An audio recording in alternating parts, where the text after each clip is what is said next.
earlier. So this way they kind of feather out over time. And also, we want to change the life longer. We want them to be longer than the bullet trail. We want them to last longer. So we want to make sure that we have a ring that's coming past our trail ends here. So we want to make the trail last a little bit longer. So maybe 1.4. This way, hopefully we'll get it. Yeah, we'll get a ring that kind of feathers out right after the trail passes through it. The inner trail passes through it. So it passes through it and then poof, it goes away. Okay, now our size over life, we need to change that for this layer too. We want them to go smaller to big. So we'll choose this one and we'll flip it. And this one will mean that they start off small and get bigger. But we don't want to set it like that. We want to make sure that we have a size. We want to kind of start the size up in the middle and then get bigger. So we have to kind of draw it in just so we get a size, the same size as our particle trail there, our inner core. It starts off the size of our inner core.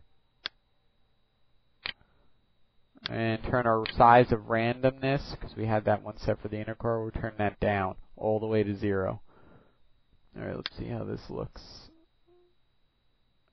And we just want it to get bigger, so we can go with a bigger size now. Maybe 12 we'll try. We just want it to start off the same size, so we can actually go down now on our drawing.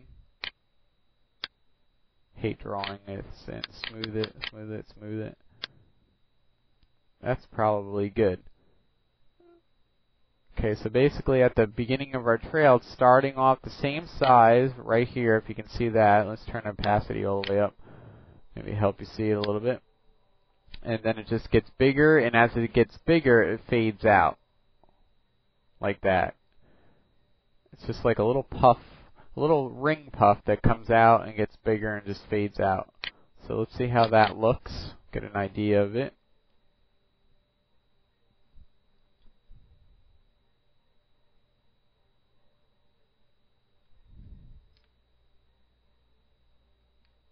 Yep, that looks good. That's all we want. We just want to create a ring that it kind of is expanding just like a little ring. We don't need a lot of them. We just need enough to kind of fill in, you know, just to go around our inner trail. That's pretty much exactly what I wanted. And if you want to go bigger on the rings to make them even bigger, so they expand out even more, maybe go to a 15. You know, that doesn't always look too bad. That should work out pretty good. And if we leave that just like that, then we have our ring, just so you can see on the displacement layer. Let's go ahead and run that through now. So you can see the difference of having the ring. You'll be able to really see it good with the displacement and everything. Go ahead and play it.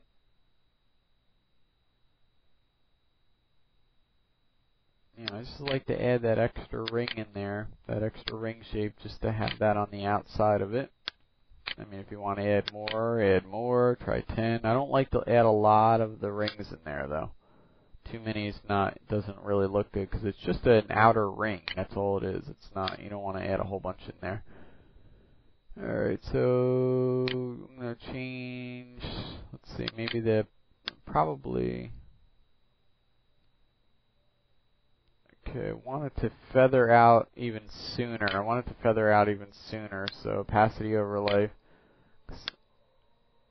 Because I want it to feather out. The key is to try to get it to feather out before, like here.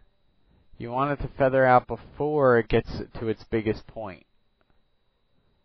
So you can either do that by changing the life a little bit higher and having more opacity. But you just want it to kind of show up and just evaporate right as it's getting bigger. You still want it, I mean, you just want to make sure that thing disappears before it's at its full size. Let me see how this looks. Gotta wait for it to preview. Yeah, that's good. Okay, we'll leave it like that. Go ahead and change the thing from random gradient now. So yeah, that's perfect. And if we want, you can add more, like I said, more particles per second, but you really don't need a lot for that. It's just like gives it an extra look. Go ahead and preview that and see how that looks. And of course, you can change this to any color you want. You can make it a little darker, a little brighter, add a brightness and contrast to the trail to darken and brighten it up a little bit. Make it more sharper, blurrier, you know, it really depends on what you like. I mean, I do like the kryptonite, of course, trails, because they just, you know, it's cool to see them glow. But this is the basic trail. This is your basic displacement bullet trail. To have a nice little bullet at the end of that. You can slow it down to whatever you need it, of course. That's just going to depend on, you know, how fast or slow you want it. But there's your, you know, that's the bullet trail. If you want it to slow down, you can either leave it the way it is and add a slow motion, use Twixtor to slow it down at the end, or you just got to change your particles. You'd have to do that. Make sure if you do want to slow it down over time, make sure you do that before you do your second particle layer, just so when you duplicate it, all that's changed. You don't have to do it twice. You just want to change the position and make it go out longer. Like, if you like the position, where the position goes from beginning to start to finish, you just have to expand those keyframes out, to make it take longer to get there. You know, instead of here it's at 43 frames, just make it extend out longer and it'll go slower. It'll take longer to get to that end point. So this is your start point, this is your end point. So basically that's all you got to do, and that'll slow it down. But, you know, there you go. That's your basic bullet trail. You know, just like I said, if you want to add the colors to it, like this, you know, I'm going to just go ahead and finish off with the green trail. Set this one, and also this one. And then I have my kryptonite bullet trail. Of course, I'll want to add the glow to this layer. And then you tweak the threshold and the radius until you get that, you know, that look that you need. And we'll go ahead and do that.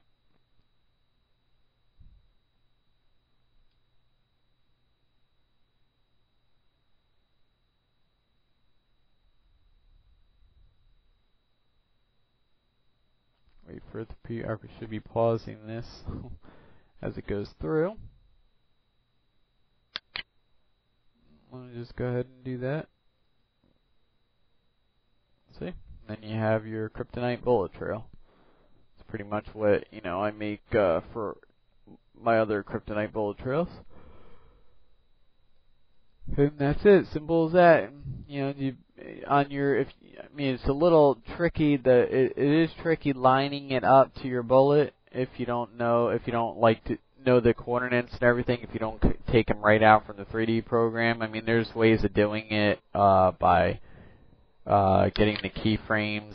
If you I don't really know how to explain. If you want, you needed your camera data. So I have a certain trick that I like to use. Say I'm in my 3D Max program, right? And I go ahead and keyframe, say 0 to like negative 50 or so on the Z-axis. What I try to do is take a camera and I link it to my bullet, a second camera. You have to make one camera for your viewport. Then I take another camera and I link it to my bullet, right?